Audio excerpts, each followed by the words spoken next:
It's not surprising that Corey Kittrell, who was just shy of 18 when he first came to Lucy's record shop in the 90s, is now a philosophy professor. Corey was always yearning for deep, meaningful conversations, and he asked really tough, thought-provoking questions. Corey was born and raised in Franklin, Tennessee. 20 miles south of Nashville, Franklin markets itself as a quaint little historic town, and it is. It's full of boutiques and restaurants. It's also the site of one of the bloodiest battles of the Civil War, a real disaster for the Confederacy.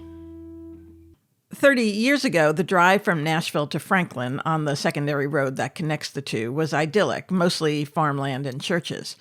Today, there's still a church on every corner, but almost all of the farmland has been sold off and replaced by cookie-cutter housing and retail developments. By the time Corey was in high school, his parents had divorced and he lived mostly with his mom, until about midway through his junior year when she moved away to take care of a sick relative and Corey stayed behind, living by himself with no adult supervision and no accountability. Now, this might seem like a dream come true for a kid, but for Corey, it meant that he was left all alone to navigate the difficult social dynamics of high school and of being Black and poor in what was then, and still is, the wealthiest county in Tennessee.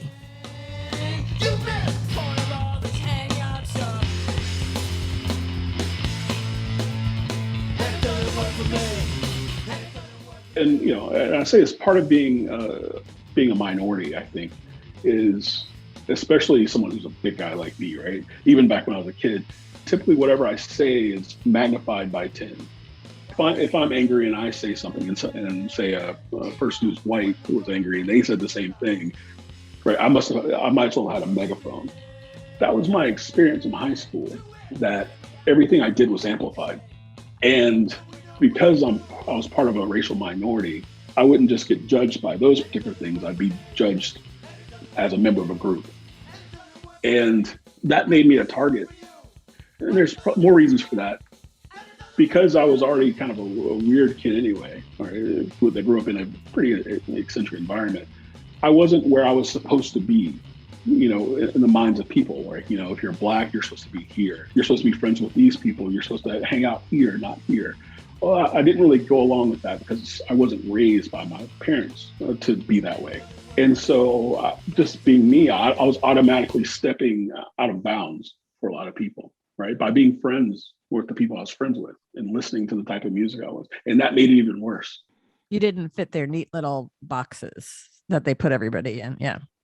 But there was an intraracial barrier too, right? And that was the, you put people in a particular type of system and kind of oppress people within a type of system. And those oppressed people start believing in that system too. Yeah. How did that manifest itself in your life? Well, that meant any sort of opportunities that could have been, or possibilities that were available in terms of not having to live the sort of life that my family was condemned to.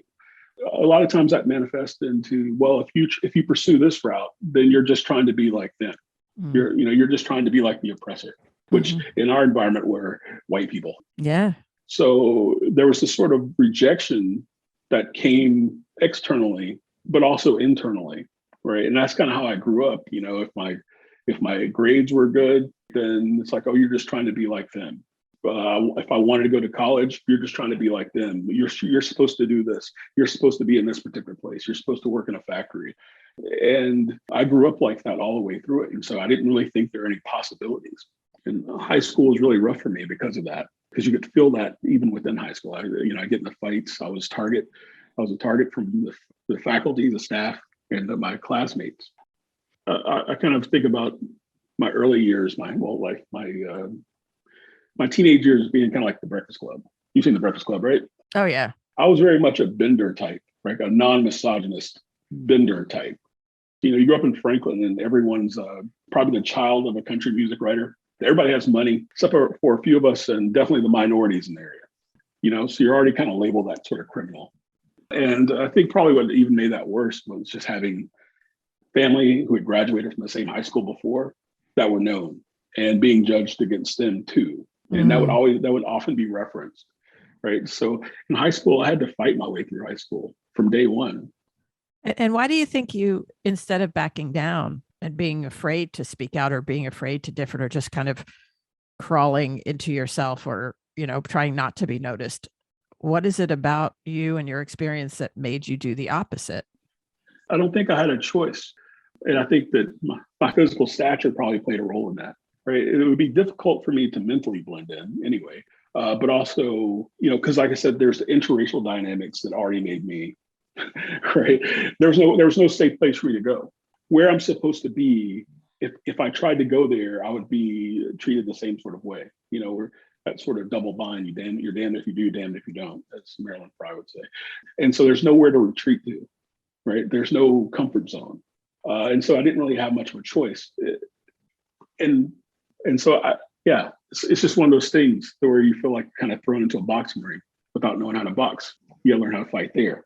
And there's no stepping out of the ring. There's no place for comfort. I don't think it was a thing where I even decided I'm going to stand up. It's just that I didn't have a choice, right? And I wasn't really raised in a way where I would try to do that. So you're different. You're living alone. You don't fit in any group. You're angry with the status quo and the racism and classism of Franklin. And then there's your taste in music. I mean, if you picture in your mind a typical punk rock kid from the 90s, you're not it. So what drew you to punk and the do-it-yourself culture? Punk for me was that sort of, it was like a rejection of authority in a different sort of way, right? A rejection of the status quo, right? And for me, that was very particular. It was race related, it was class related. It didn't have anything to do with politics. For me, punk felt some of the ideals in kind of DIY punk, especially, made me feel like almost anything was possible. Mm-hmm.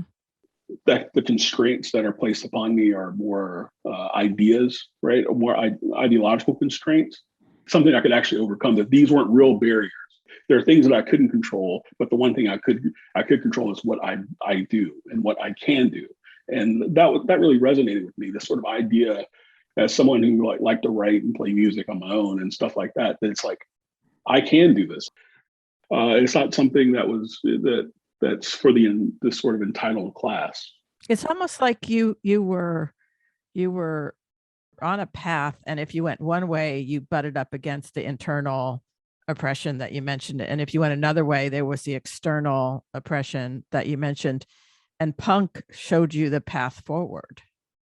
It's more like a door rather than a path, and I think it was probably something I took very, very seriously, to the point that it was so different than what I'd experienced that I probably went overboard with it, if that makes sense. It became almost religious to me. Throughout that time, I was going to shows and stuff like that in Nashville and different places. I mean, that was kind of the beginning of my relationship with Donnie, April, and Troy, because even though I went to other shows in the area, like that was where it felt right. There was there's no pretentiousness. It was just this sort of welcoming environment, and it was all ages on top of that, which as a kid you really appreciate. But at the same time, it was the place and time where Donnie was very welcoming. He had talked to us like we were just regular kids. Let's just take a minute to tell people who don't know or who haven't yet listened to the first episode of this podcast that you're talking about Donnie and April Kendall and their partner Troy Pigg, who started House of Pain to book punk shows, and they also put out a zine and eventually became a record label. They were total DIY. What were they like back then, and what was it about them that kept you coming back to their shows?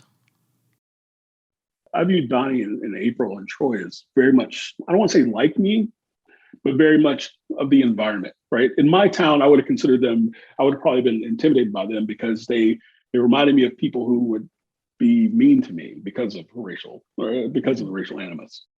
But at the same time, they looked like where I was from. And they're very much down to earth in that particular sort of way. They didn't seem like the rich kids. They seemed like normality. And that was very important to me. The fact that there are these people who probably within what I'd experienced that I probably would have perceived as being something like the enemy in this new environment are basically saying, hey, look at all this.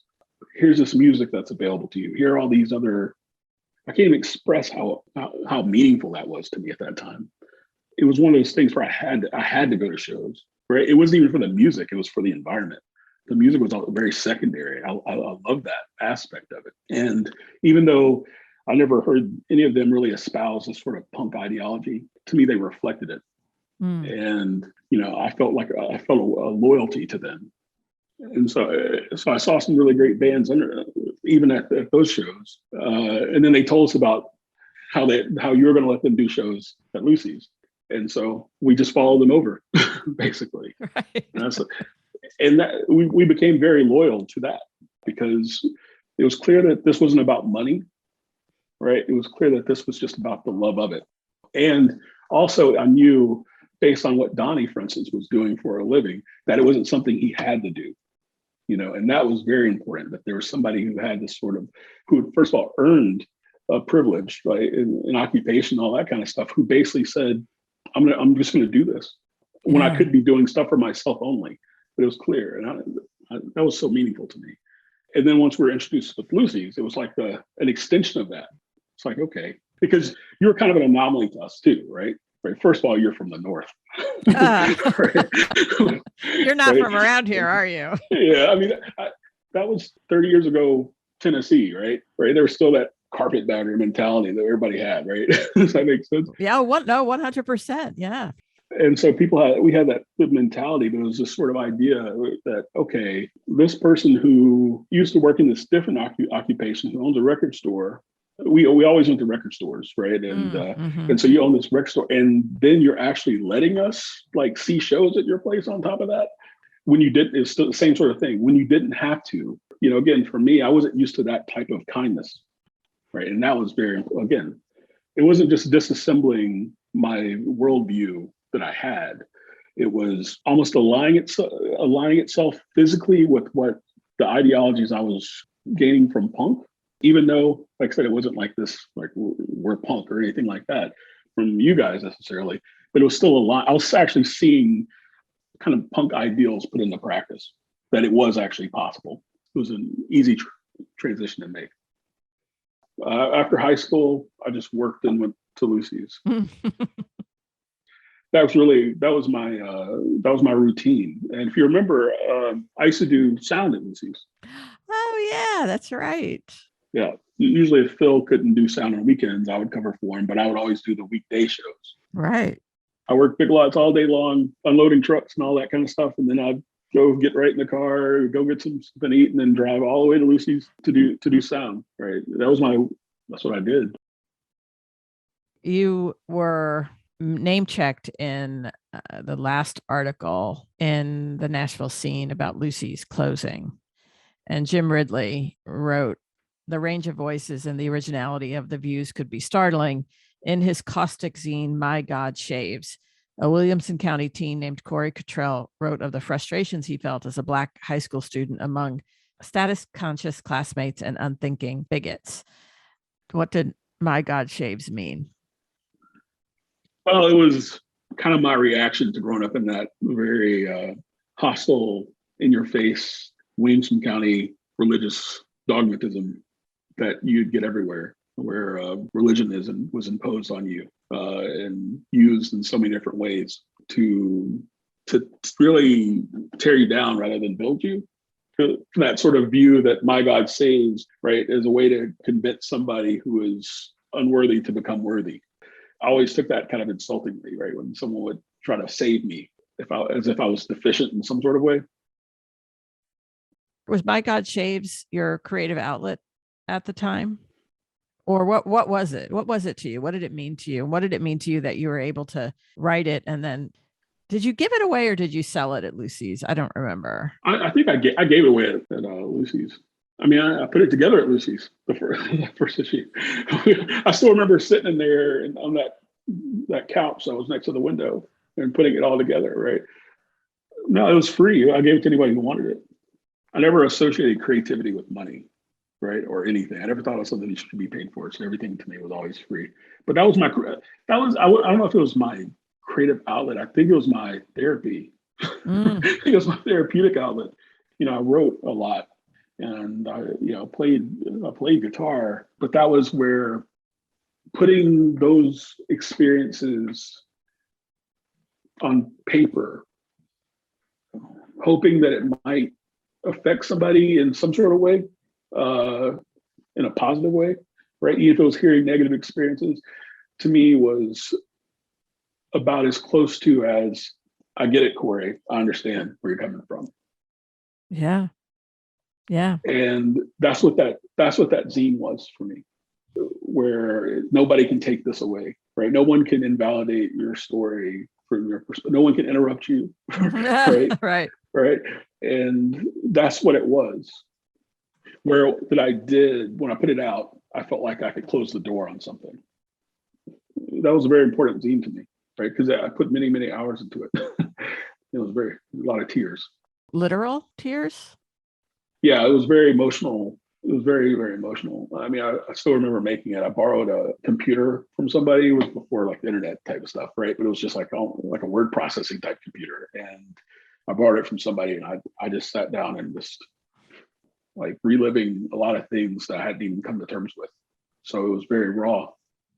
But afterwards, I just felt like I could move on. And that's kind of what you want, right? Right? That's what art is. What was your favorite album that you bought, or a zine that you read, or a band that you saw? I can, if we're talking about bands, I can never put it in terms of favorite band because Lucy's for me was like it opened my musically, it opened my eyes to lots of different things, right? That was very simple when it came to music. It's like I like my bands and all that kind of stuff. But because Lucy's did the types of shows they did, where you on a Saturday or Sunday, you would see bands that would never play together anywhere else, have nothing to do with each other. You'd see, let's say hypothetically, Pavement play with like, Discharge or something weird like that, right? I was exposed to so many bands that I love, from 8 Bark, right? That was my punk band, because I liked the band prior to that. And so 8 Bark is one of those bands that stick out to me, even because of the experience. It's not just watching a band that I'd already loved. I got to see, in person in that sort of intimate Lucy's, environment. But also because of that environment, we all went out to IHOP with them. Mm-hmm. That was my DIY punk band that I used to love to see. Everybody loved 8 Bark, even people who had never even listened to that type of band.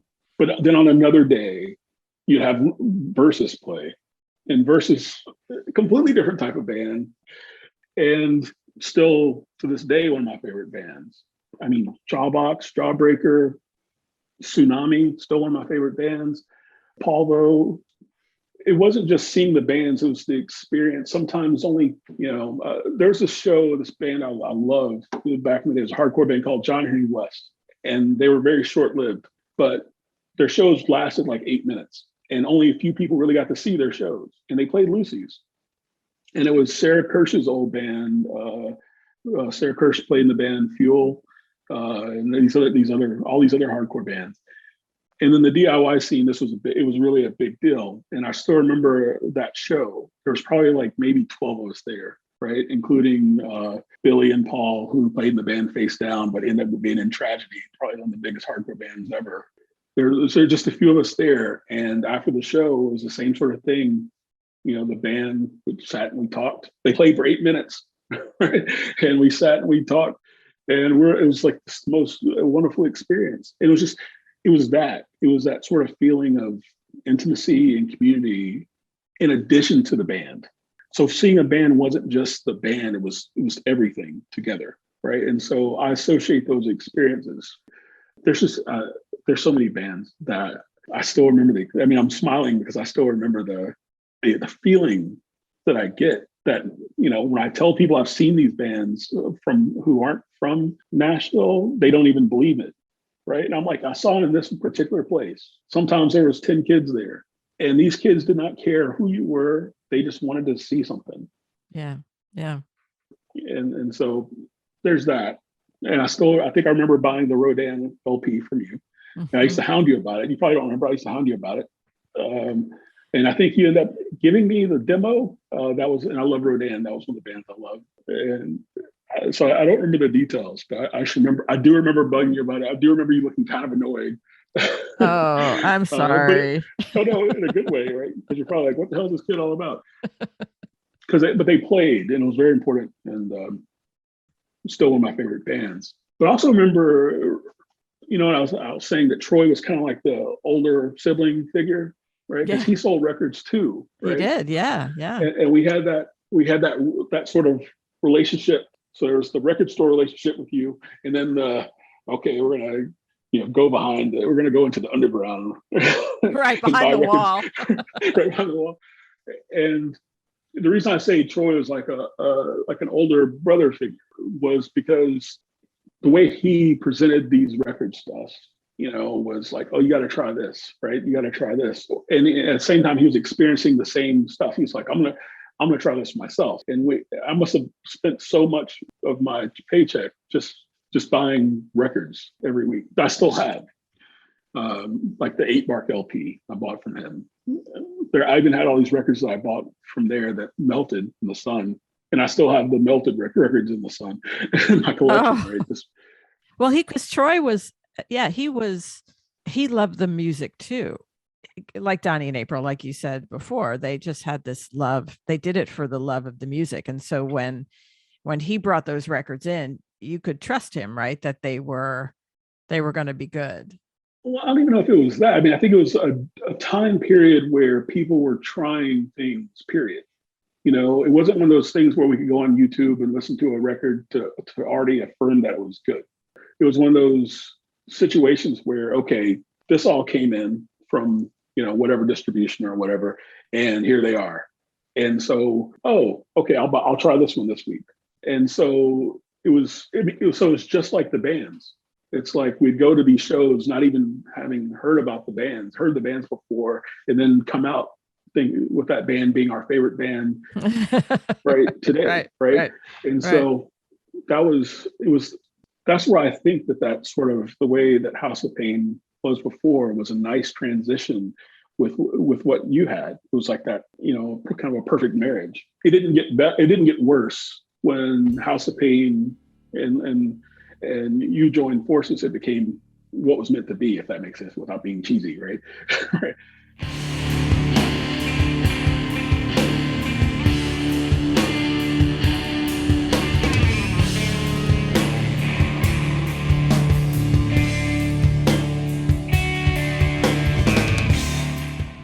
You didn't stay in Nashville too long after you graduated, right? But when you finally did move, it wasn't to another state where perhaps it might have been a little easier for you. You moved to East Tennessee, which is even more, I mean, conservative seems like this easy throwaway word, but it's that and so much more. It's a hotbed of casual and systemic racism. Why did you move there?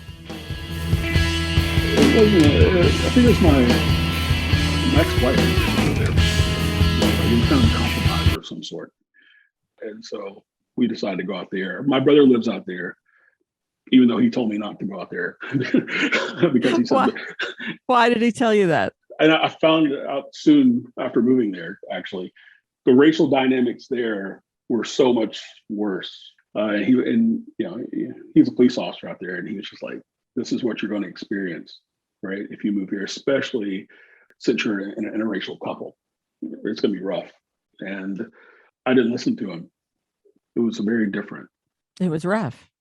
Yeah, yeah. I mean, from the very first, well, we got denied our first apartment there, my ex-wife, on the grounds that Johnson said he wasn't ready for that kind of thing yet. And some people had tried to even attack us at a gas station. It was just things like that, right? And it's more isolated than Middle Tennessee, right? And I know I was talking to my wife earlier about how someone from Tennessee when you think about things in terms of Middle Tennessee, West Tennessee, and East Tennessee. East Tennessee is so much more isolated, and so it was hard in that regard. But in some sort of ways, going to college out there was probably the best decision I ever made. I had some really great experiences there that completely changed the way I thought about things. What specifically? Well, I think I was still very angry, where it's like, why won't people just listen, right? And just listen. And I was feeling that, but I was feeling very angry because I felt fairly empowered by that. But also think that made me almost have my own sort of intolerance to where I didn't feel like I should have to explain my views to people because they felt so obvious to me. It felt so obvious to me that racism was wrong, for instance. It felt so obvious to me that sexism was wrong. It felt so obvious to me that homophobia was wrong, to the point where I'd align myself with people who felt that same, who adhered to that those same propositions. But I think in college, I sort of gained an understanding that that's really unfair because I should respect people enough to make the argument. Mm. Just like I was enculturated to believe in lots of the things that I believed at the time, I have to look at it as so are other people, which means if I'm going to try to convince somebody of something, I have a lot of convincing to do, and that puts a lot of burden on me, but I should do it out of respect. Mm. Mm-hmm. And I think I really learned a lot of that in college, where I had a professor who like really unpacked. He was one of those professors who would ask you something and you'd say something, and he completely dismantled just by making you give reasons to back up what you say. Right? He completely dismantled my views, and while some students looked at that as like, oh, he's an asshole, I looked at it as the most liberating thing you can imagine. It's like, whoa, wait, maybe I don't have good reasons to believe this. Maybe I need to start from scratch. How can I try to convince somebody of something if I haven't even thought it through? What if I'm wrong? I think that sort of humility came with college and the specific professors I had in college. And that was life-changing. I'd say it actually lent itself towards my divorce, actually. Oh, really? Well, I mean, like I said, I think I aligned myself with people who are similar thinking, to where it's like, oh, we're a team and those people are idiots because they don't believe in this, right? They don't believe in the same things we believe. And I couldn't do that anymore.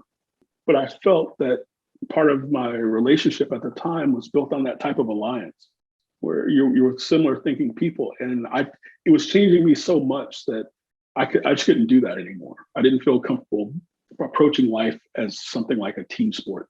Mm-hmm. I still think about that as a good thing, because it was almost a death of Corey as he was, a reemergence of a more thoughtful. This probably sounds contradictory, or more humble Corey.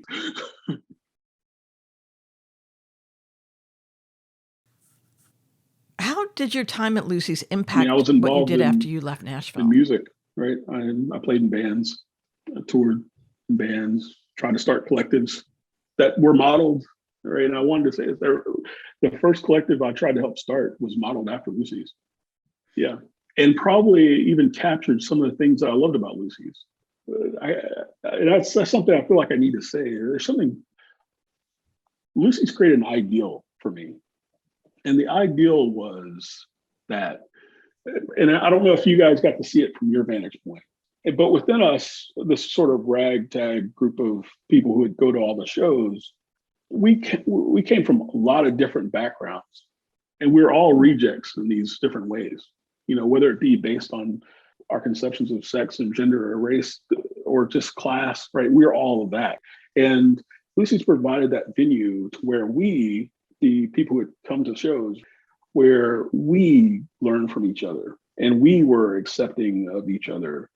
It wasn't as much of this is a place that allows us to express yourself. It was more, this is a place that allows you to be yourself, to be comfortable with yourself without having to justify your existence.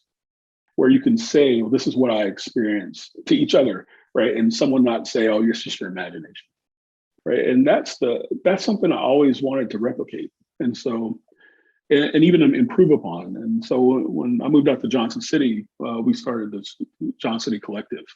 What we wanted was a collective to where people could do music, have zines, right? Whatever. And all ages, right? Our shows are like $3 or something like that. And sometimes we did house shows, but sometimes I built a relationship with the Boys and Girls Club in Johnson City and somehow convinced them, might have been a little deceitful in the way I presented it, right? But I convinced them to let us do shows there. I was like, it's for the kids, right? But they didn't know we were going to be having punk rock and hardcore shows. But it was like one of those things where it was the same, in that regard, it was the same thing as Lucy's, where if people felt comfortable enough to drop their kids off. Mm-hmm. Yeah. where even the people at the Boys and Girls Club are like, oh yeah, that's great. Like really, and even the kids who would be at the Boys and Girls Club would even watch the bands and stuff like that. And they would just be there for their normal Boys and Girls Club stuff. The only reason it fell apart because of competition, right? Because there's people who are like buying for some sort of like, well, we want to be the only venue that does this kind of thing. But for a long time, for a good couple of years, it lasted. And I wouldn't have had that model without Lucy's. It was entirely based on that sort of notion, even down to the way we designed our calendar. Did you have no racist, sexist, or homophobic shit tolerated on the calendar?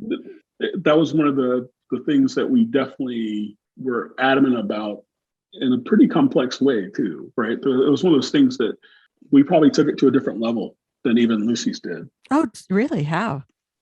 Well, I was thinking about this, that motto earlier and what it meant coming to Lucy's. To me, it meant a type of safe place. And I know that's like considered naughty to say safe place now, but I don't care. That's what it felt like. It felt like that's kind of anyone's welcome here. But at the same time, it was in the context of that sort of almost Southern progressivism. So I think the idea of the way I interpret it, no overt sexism, no overt racism, no overt homophobia. So it felt like, okay, anyone's welcome here. But where probably I came up in the conflict was the subtle aspects of those things, the things that probably people within who are part of those kind of oppressed classes feel that or experience that people who are unfamiliar with. And I think you actually tried to talk to us about that at the time. Yeah, I did, but I mean, I didn't know. And it's not one of those things that it was one of those things I was still trying to make sense out of. I was just a kid, so I was still trying to make sense out of. And so I don't know if I could have been really even effective in trying to convey those types of things.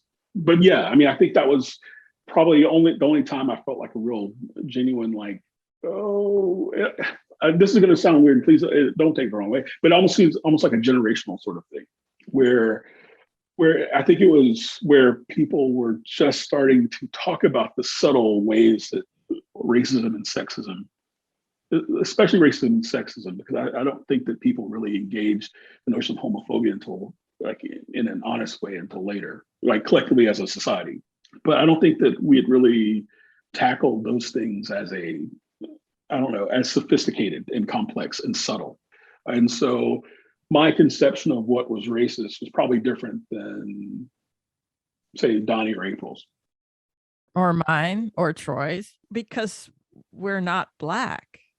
That's really my point, right? Is that we were trying to make sense out of it and ourselves as the youth. And so the elder statespeople, right, there's no way we could even convey that because that wasn't really at the time in societal culture that what you guys are already doing so in advance, even within Nashville, right? To even have that statement in Nashville, because anywhere in Nashville, it shows at the time, you're going to hear people say racist things, sexist things. That was part of the culture in Nashville shows, right? Homophobic things, that was just commonplace. And so that motto was so far advanced than anything else in Nashville at the time. And the fact that we knew that you all genuinely meant it, that was important.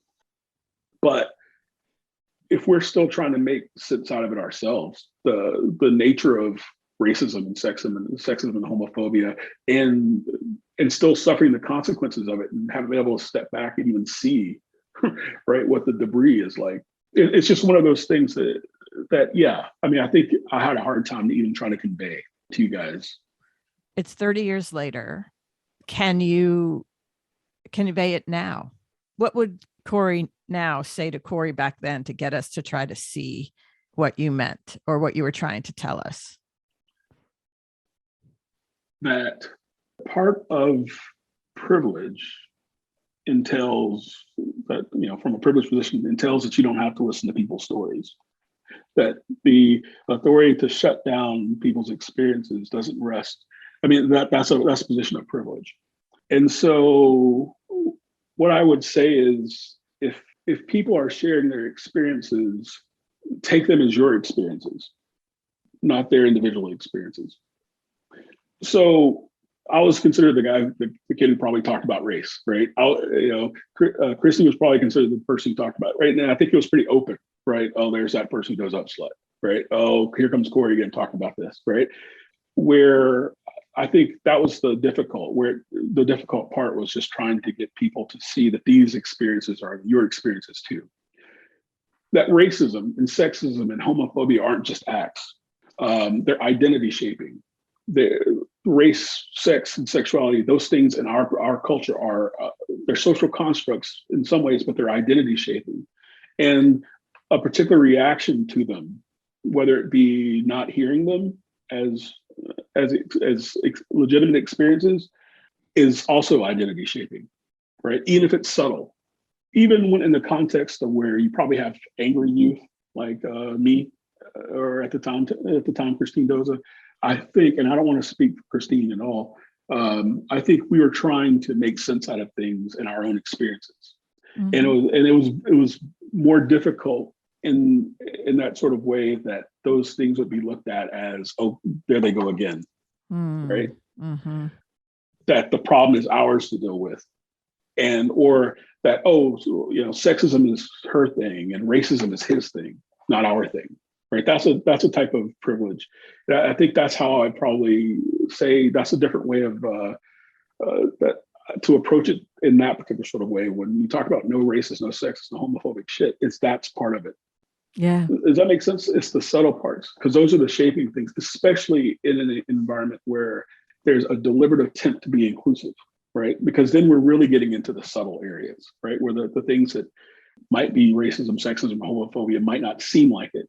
Yes. Because there's such good intention behind it. Yeah. You said that you created this collective. How did you go about making or improving on the idea of Lucy's? We let people negotiate. I don't want to say we let people negotiate. People were able to negotiate their own identities. And I think it was different in the sense that there wasn't the same sort of stratification in a way, because we're a collective. We're all kind of sort of, right? And so any experience was a shared experience. Mm-hmm. When we I think that was really a deliberate attempt to see if like someone was mistreated in this particular sort of way, it was like mistreating us as well. Mm-hmm. At least that's how I personally would make a point of making sure that people were heard and taken seriously and not sort of, I don't know, categorized. It's like, again, it's like the Breakfast Club, where you become the athlete, you become the brain, you become the princess, right? Where when it's not that, it's like, no, the idea is that we're the Breakfast Club, right? We're all the rejects. And so we can learn from each other. And I think that was very important. And so for a lot of us, we tried to go out of our way to make sure that was addressed. So something like that, it was addressed, no matter how subtle it seemed. Mm-hmm. Mm-hmm. But to me, that still seemed like the Lucy's model, right? It was just, okay, how to improve upon this. John City was that scene that we had was pretty much made up of like Lucy's audience. The people who ran it and all that kind of stuff were just Lucy's audience. And so it was impossible not to address those things, right? Just because the makeup of the creators was different. What was pretty diverse from the start. Yeah. And so it's some of those things we had to do amongst each other. But it was we would kick people out of shows too. For drinking? We do that too. That's why we had to stop at the Boys and Girls Club. Somebody decided to bring alcohol. No, really, what did you kick people out for? We would kick people out for any sort of, because again, this is Johnson City, for anything where, we'd have people who are, overt racist and overt sexist, overt homophobes come up and say stuff and try to start fights. We deal with those people, especially when we got our own venue. We actually end up collectively, we put all our money together and actually rented a space where we had shows too. And once they became in our hands in that particular sort of way, we were just very adamant. But that was also part of its decline. It's because that sort of restrictedness made people react in a negative way. It's like, oh, well, there's those PC kids who won't let us say things or smoke or drink or all these types of things, right? And so the way the collective actually ended up going down was that someone actually started a new thing as a way to run us out of town. And so it ended in that sort of way. That the lyrics were even very much homophobic, and those bands couldn't play. Yeah. Right. And that was, we were very dedicated to that. But this other place was like, oh, anybody can play here. Right. And it was right across the street. And we had our shows, there were $3, and they were like, okay, we'll charge 25 cents. But, I don't think we would have even had it. And that probably lasted for a good 2 years or so. I don't think we would have had that if it hadn't been Lucy's model. That was the exact blueprint. That's what we had to go on. Right. Lucy's meant a lot to me. Right. It was a very important time in my life. It's something I still have with me. Right. It's still influential on me. I associate that period with probably, especially now that I'm almost 50, with probably my best years experience-wise that I haven't been able to replicate in any way. Like I said, I try to mimic those things when I went on to do other things, right? But I don't think I've never felt the same sort of way about even music or community or anything that I felt in the prime of those years. I don't know what it would have been like if I hadn't experienced that. I really don't, because that's how things were really bad before that. And I think Lucy's was a way for me to even find meaning. I think that's very important.